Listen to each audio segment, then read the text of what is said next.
I was born in Sacramento, second generation. Okay. I grew up on 1150 Neal Street, which is right over Riverside between X and Broadway.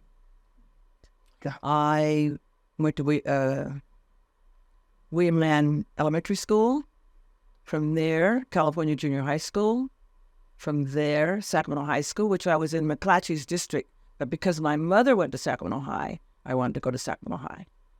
From there to Sac City College. From there to Sac State. From there to UCD. I received my RN and nurse practitioner license.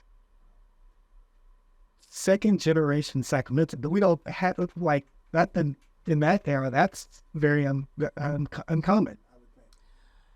I shouldn't say Sacramento. My father was born in Placerville.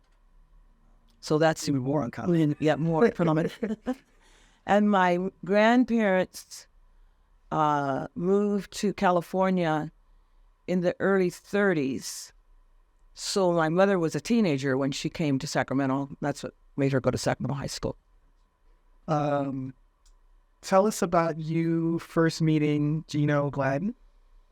I met Gino at a skating rink. If you remember the skating rink that was on R Street, there used to be a skating rink on R, right where the railroad tracks are. Matter of fact, the Fox and the Goose was right across from there. And that's when I met him. I had known him, but to really meet him and start dating him, that's when it was. Gotcha. And that was in 1955. Gotcha. I've heard he was very charming. And tell us a little bit about him and what drew you to him. You're right. He was very charming and very sociable. He graduated from McClatchy, and I call him the rah-rah boys. You know, he was in everything, committees, officers, you name it. Even played football for McClatchy. And he was very good friends with Elmer Stepp. And that's kind of how I met him, because I knew the Stepp family. And he's very popular. From Chicago. And Chicago certainly was different than Sacramento. And when I married him, I was taken from an environment that I grew up in to a totally different environment. Explain that. Well, my family my grandmother was a missionary. They were devout Christians, and there were certain things that you didn't do, certain things that I couldn't do, and that would be going to parties, smoking, drinking, all the things that the other kids were doing, I could not do because of our religion. And when I met Gino, their family was the opposite. They did everything that we were not allowed to do. And to me, it was interesting. It was strange, but it was interesting. And I don't know whether I liked it, but I certainly did fall right into that family very easily. Gotcha. And what did he do professionally? Well, he was a disc jockey, one of the first black disc jockeys, jazz, on the radio. I think I can remember the station. I can't remember it right now. It's changed. Yeah. So tell us a little bit more about him being a disc jockey. And you said the first black disc jockey. He was first black disc jockey in Sacramento, particularly jazz. And his program was from 10 at night to 1 in the morning. Oh, light color. And he was quite successful because everybody started listening. They didn't have a jazz program here in Sacramento. So everybody was listening to him. Everybody knew who he was. And he was just a popular person. Sure. And I, at that time, was kind of on the shy side because I wasn't used to all that notoriety and all that, And he was also an artist. So he painted pictures, and he won Best of Show at the Crocker Art Gallery, one of his paintings. Gotcha. Was he also, and subsequently you guys, very involved in the music scene back then as well too? I would assume, like, He was more or less.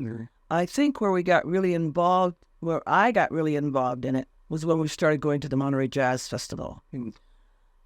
I wasn't that much informed of jazz because I didn't listen to it. music that I listened to was more or less classical music, because that's what I played, classical piano. But then I slowly, because I liked it, moved over to jazz, and I love jazz to this day. So we went to, I guess it was the 5th Monterey Jazz Festival. No, Monterey Jazz Festival was going on 60 years or more. So, and I continued to go until the famine, and then I stopped. When did you first meet Bill or Catherine Lee? Well, I've known Catherine just about all my life because her mother was my grandmother's seamstress.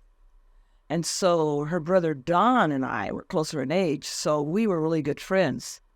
But I kind of knew Catherine just in and out, because she was older. And, of course, Don, I loved going over there because Don and I could talk and sit and talk because she was hardly ever there. I really didn't get to know Catherine until she married Bill Lee because I was in the wedding. Okay. So tell us a little bit about that. Catherine, I think, was a great person. I really liked her a lot. We used to go to lunch together. When the children were all born, we got closer. And I think a lot of it had to do with The Observer, because we used to talk together about The Observer, especially at the early beginnings. Was this a good thing? Was it going to start? How much it was going to involve us? So that's how I got to know her. Gotcha. Okay, so tell us about those early, the very beginning of the early beginnings. We were skeptical, very skeptical, because it started out in my family room, and Catherine and I would say, "Is this really going to work?"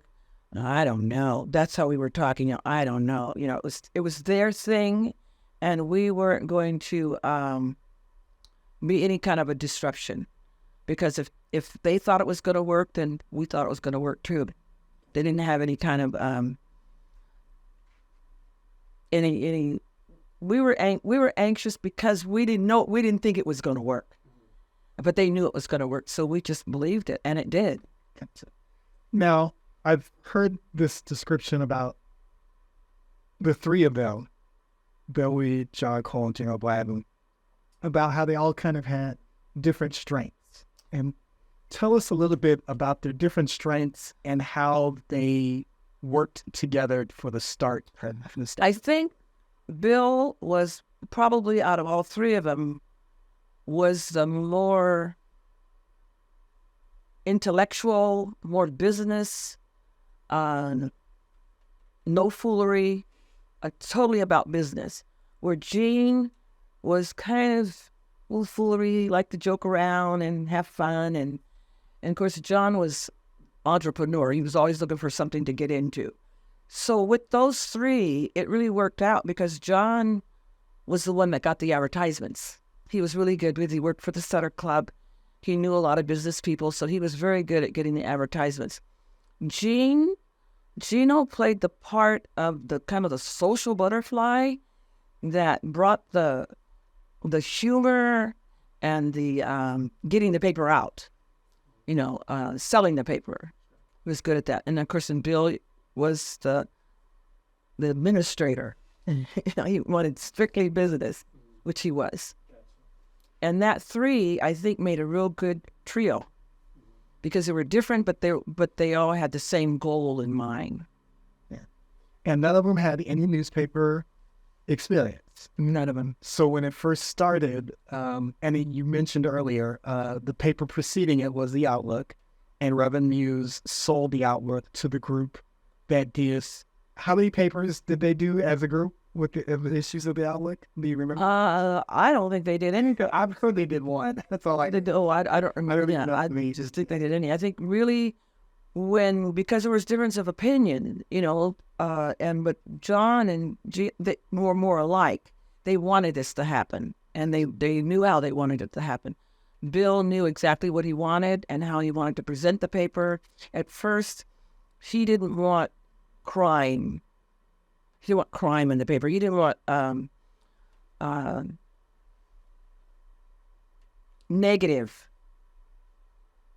negativity in the paper, particularly with Black people. Sure. And that was kind of the opinion that was not for the others. They wanted to print everything. But eventually, crime's all around us, so eventually it weaved in there. But I liked the way he handled it. That's you mentioned that. Tell us, if you can, to remember a little bit about what Sacramento was like when you guys started. Sacramento, to me, I thought was a great place, better than it is now, because Black people didn't really have to buy or shop at the white institutions. We had it all. We had the cleaners. We had the pharmacy. We had the doctors. We had the dentists. We had the churches. We had, seamstress, your mother, your grandmother, who worked at California Apparel.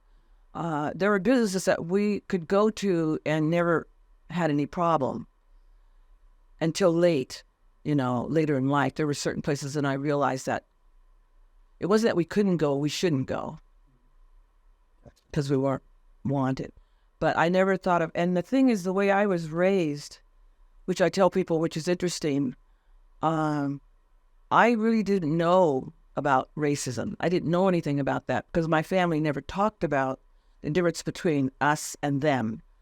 It just never, even though they were from Louisiana, but that was never spoken of. And I didn't know about racism until the Civil Rights Movement and Martin Luther King. And then I began to see on television the dogs, Alabama, Birmingham, and all of that. That was just all new to me. And I was 20 years old. And so that's when I became really involved in the Civil Rights Movement. So Sacramento, for your recollection at that time, was a welcoming city for African. Yes, because I went to a non-segregated school. I mean, I was always the only Black kid in my class, and I had white friends and Black friends, and I was never, the only thing I think I was turned down is when I wanted to join a sorority, the white sorority. That's when I was turned down, and they said no. And then as I got older and got married, and I wanted to play golf, and I love this story because I told my husband, I said, I want to learn how to play golf, because I'd go through Lamb Park, and I thought, God, that course just looks like a wonderful thing to do. I didn't know anything about golf. I just wanted to know. So he said, well, take lessons. So I took lessons from this pro Art Farmer that was at Lamb Park, Wayland Park. I took a whole series of lessons from him, 6, 10, 12, but I never played golf. So some of the Black guys would play on Sunday. So they would say, come and join us. So I said, okay, yeah. Well, somehow I didn't think that's the way you played, because it was in Georgella. That's okay, pick it up. Well, that's the way, kick it. That's okay. Pick it up. You can have it. You can have it. Take it. And I'm going, I don't know if that's really the way you're supposed to play golf. So when I went back to Art Farmer, he says, oh, no. He said, you need to join a women's club. And I said, well, what women's club? He said, there's a women's club here in Lamb Park. I said, okay. So I went and I said, I'd like to join the club. They looked at me like, oh, you have to be sponsored. And I said, I do? And I said, well, Art said this is a public course, and this is public that I could just join. So then the president, she says to the secretary, well, I'll sponsor you. And she sponsored me. And that's how I joined. And it was a rough, I would say, 2 or 3 years. I always played last, but I didn't care. I just wanted to know the game. Wasn't asking for friendship. I just wanted to learn how to play golf. But I always played last. Most people didn't want to play with me and put me with somebody that they didn't care for. And I just continued and just learned how to play. Eventually became president of the club. Which was kind of funny because that happened as a joke. They were electing the officers, and half of the membership liked one candidate, the other half liked another candidate, and there were some didn't like either one of them. So this lady, who were really good friends to this day, for a joke, she said, I would like to nominate Georgella Gladden. And I'm like, you've got to be kidding. No, yeah. So now the vote comes, and this half that didn't want that half, and this half didn't want that half, they all voted for me. And I became president. And I thought, oh, what am I going to do? I've got 2 children. I'm working. I'm going to school. How can I was saying, how can I do this? But I did. I did. And I'm glad I did. So to kind of end that story, my second husband, Bobby, I said, no, I don't think I'm going to join another club. I don't think I want to vote. He says, don't ever drop your membership from Lamb Park. He said, you're the pioneer. And he was right, because when I was moved up to Rancho Marietta, they were all like, oh, no, we're not going to see you again. We're not going to get to play. I said, no, I'll be back. So I'm still a member of Lamb Park. I still play there. My history of golf. There you go. No, that's great. I'm glad you shared that.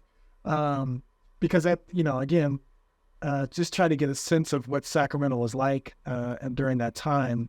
I think that because there's a perspective that says Sacramento was kind of a certain way that was very welcoming for African Americans, and that it has gone backwards a little bit, and I think that helps add context to that. And I think because my family never talked about us and them, I never heard anything like, we don't like white people, and we don't, we're this, you don't go. They didn't.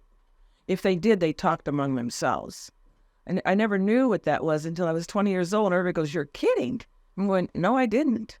I didn't know there was a difference. I didn't know that there's places we couldn't go. You couldn't ride on the bus, like in the South, Rosa Parks. Here we could ride. There was nothing in Sacramento where you couldn't ride. You had to ride on the back of the bus. There was nothing here where, I guess there were a few restaurants you couldn't eat in. Sure. But we weren't going there anyway. Right. Yeah, and there was some housing that you couldn't purchase. And see, where we lived, it still surprises me how my grandparents lived in Oak Park on 8th Avenue, and they moved when I was 7. And they moved to 1115 Yale Street. There was an all-white neighborhood. So therefore, I didn't know that, and I used to tell my grandmother, how come I didn't know the projects were the projects? I didn't know they were for low-income people. Mm-hmm. I didn't realize we were middle class until I was 30. No. But I used to tell her, how come we can't live down there? Because that's where all the black kids lived. Mm-hmm. And she says, one day you'll understand. I said, why do we have to live up here? But I always complain, why can't we live down there? Because I didn't realize New Helvetia were projects. So that's why I was really, I would say, sheltered. Okay, so back to kind of the start of the paper. Do you remember, because you said it was in your living room. It was in my family room. In the family room. What was getting done, that first issue in my mind? Yeah. I thought it was chaos. Because papers. Talk about that. Papers, they had stuff all over the floor, and we couldn't use the family room. My piano was down there, and kids couldn't go down there because it was just, you can imagine. They're trying to put a paper together in my family room. And it was okay there for a while. And then I thought, how long? I kept telling Gina, how long are you guys going to be working in the... I didn't have a problem with them putting the paper together. It just was putting together in my house. But I was all for it because I knew I worked at Reverend Muse, and I knew what the Outlook was like, and I knew everybody read the Outlook, and so now it was changing, and I thought it was a good thing. But the fact of it being papers all over and ink, and it was a mess. Well, so 2 things came up. Where did they get the stuff to do that paper? You mentioned ink and papers.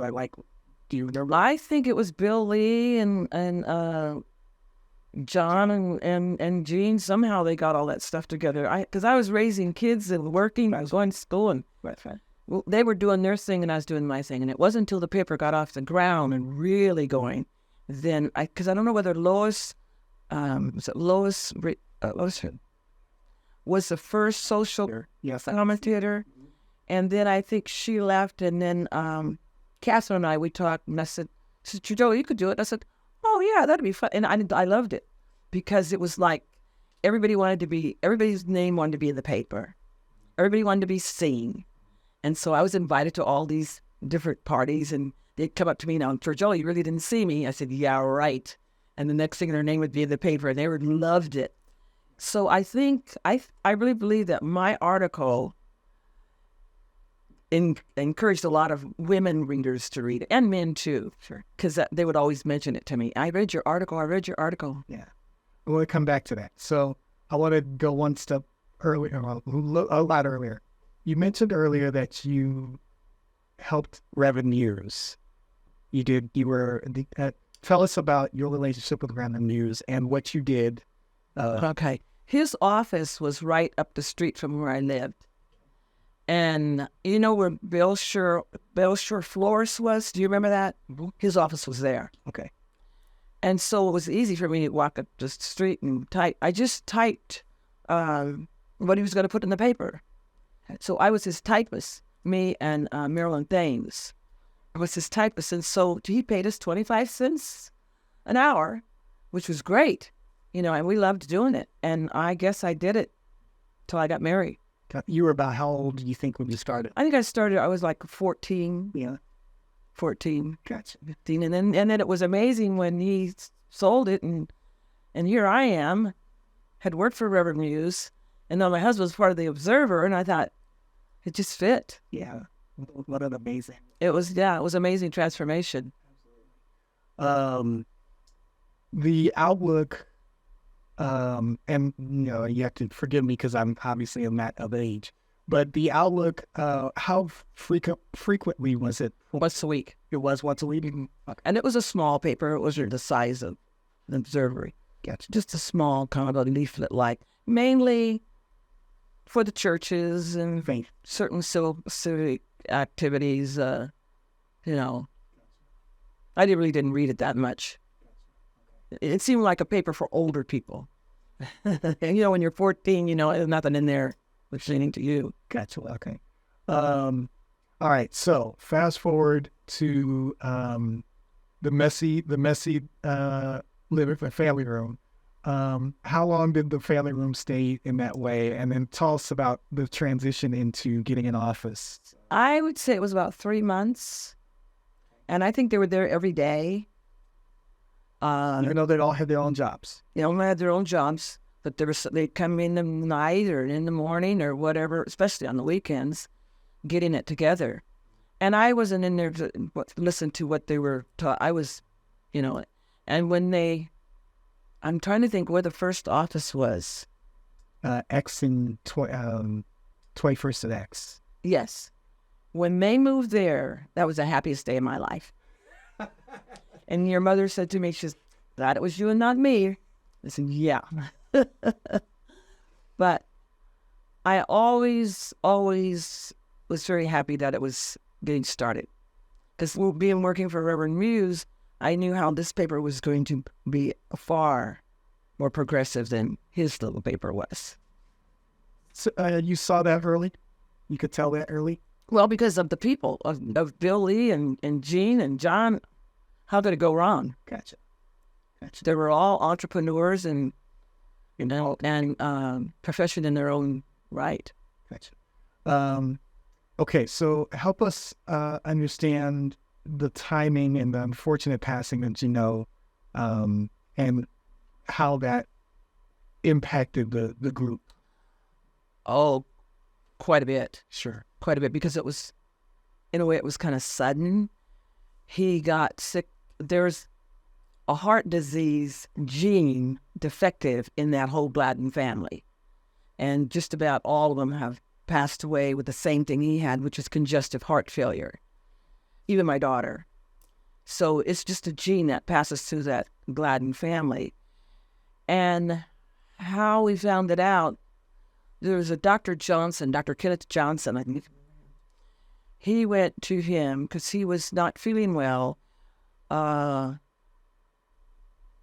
He was feeling weak and tired, no energy, just didn't feel good, didn't look good either.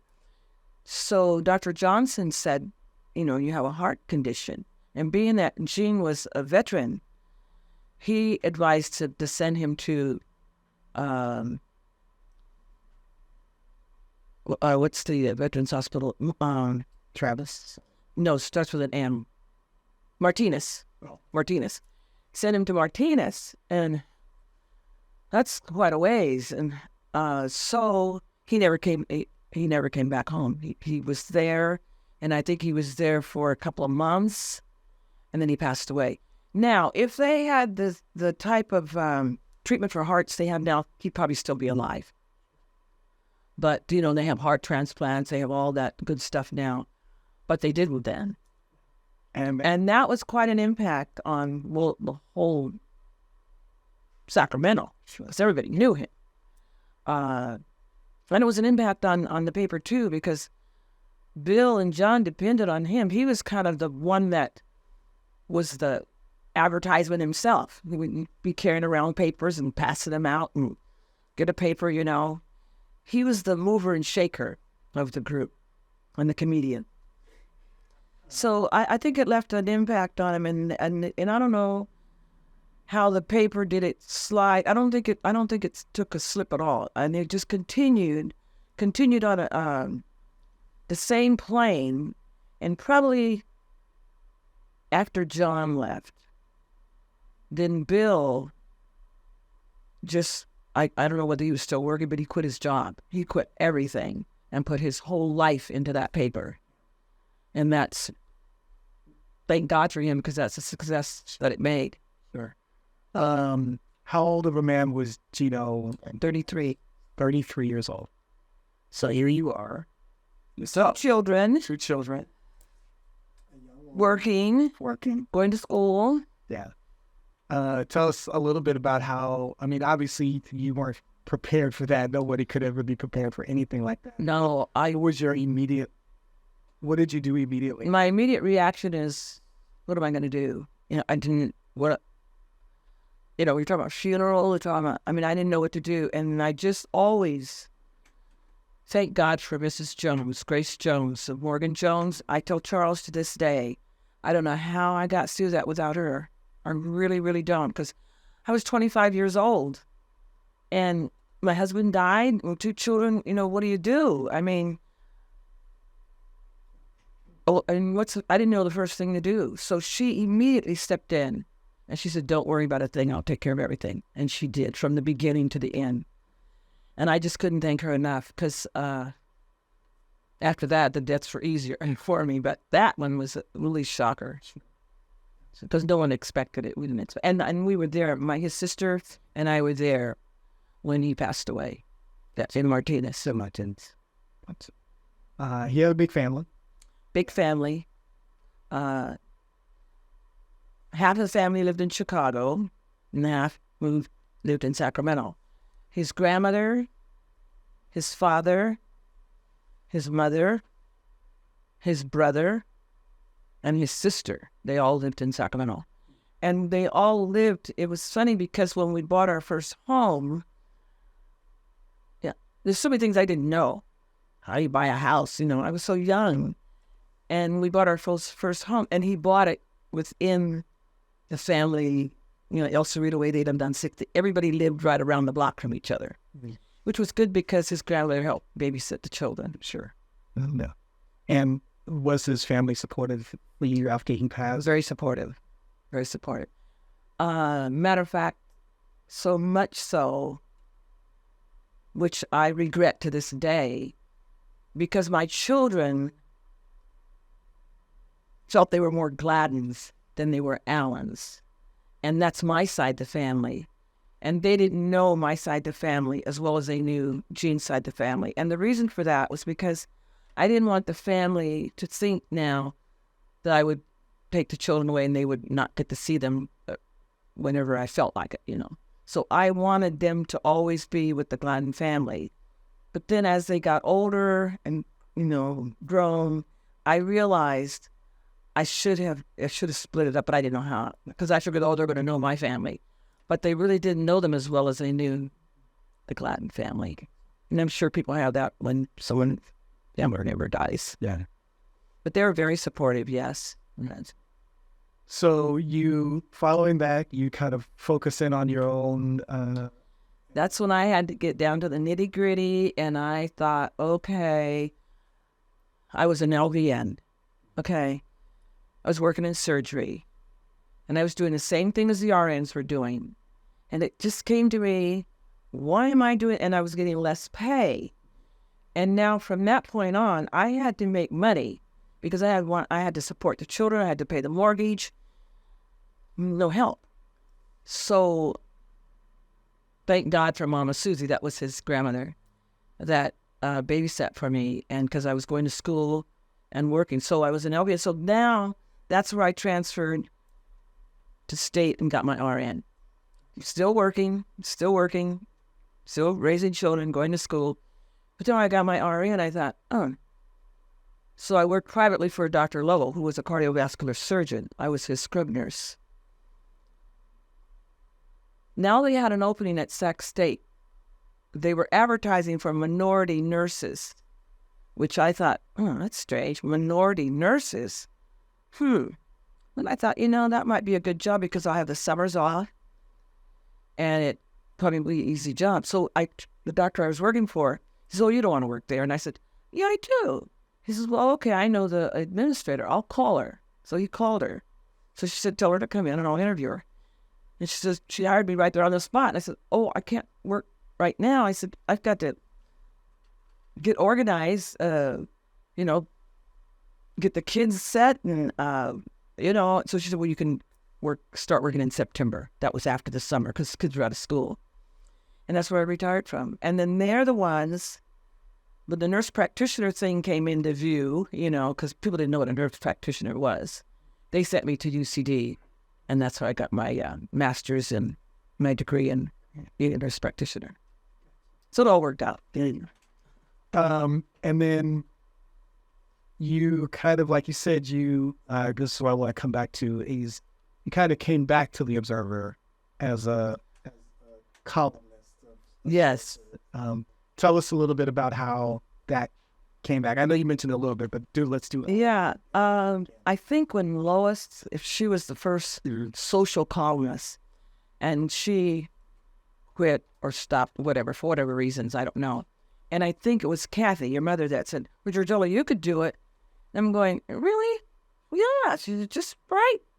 So I did, and I loved it. And what made me stop, because I'd probably be writing to this day if you needed me, is because I was going to school. It was just too much, because the paper was coming out every week, and I'd have to have something in there every week, and I'm like, But I think I did it for about 2 or 3 years or longer. Yeah. And this was about what years? Do you remember? Yeah, it was probably in late 60s, early 70s, because it was after Gene died. Gotcha, yeah. Gotcha, okay. Gene, he passed what year? He passed, the Observer came out in 62, and he passed in 65. So he hadn't been long. So now being so attached to both the Outlook and the Observer, particularly the Observer in its early years, what did you see? You saw the progression of the Observer over a period of time, particularly that early 70s when the paper really started to kind of go to another level. Tell us what you saw. And I guess when it went to color, went to color and focusing on things outside of Sacramento, focusing on world issues, issues of the United States, Black issues, anything that happened, it was right there. That was a big change because it wasn't like that at first. It was just things that were just local to Sacramento. But when they went outside the city and in the state and became nationwide, that's when I saw the big change. Now, the big change is this digital that you're into. Yeah. I'm like, oh boy, it's come a long ways. Yeah.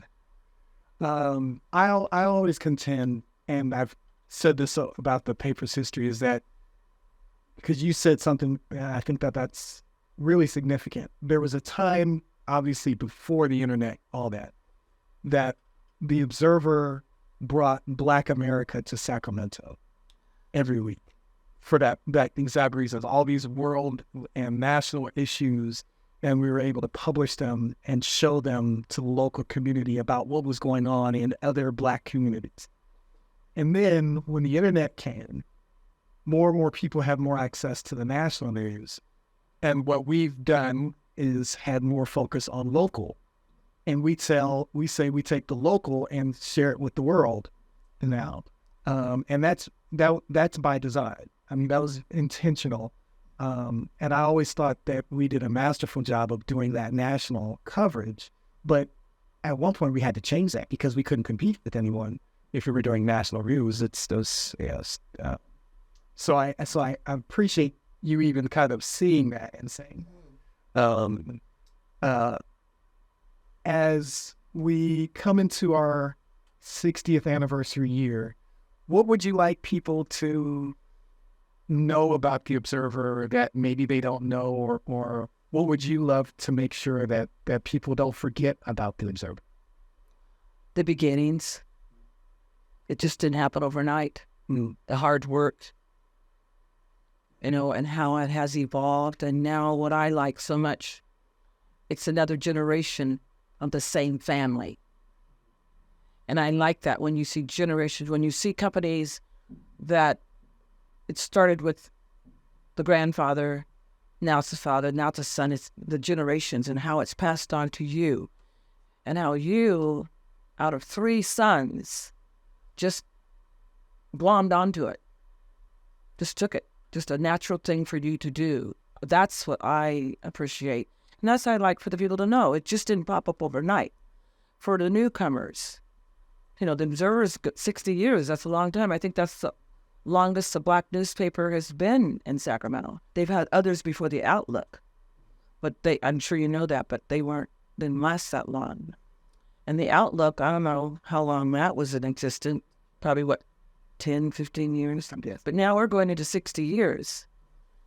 So I think it's a good thing for the public to know the history of it and to know what the future, where it's going to and where it can go to. And the support always needs support.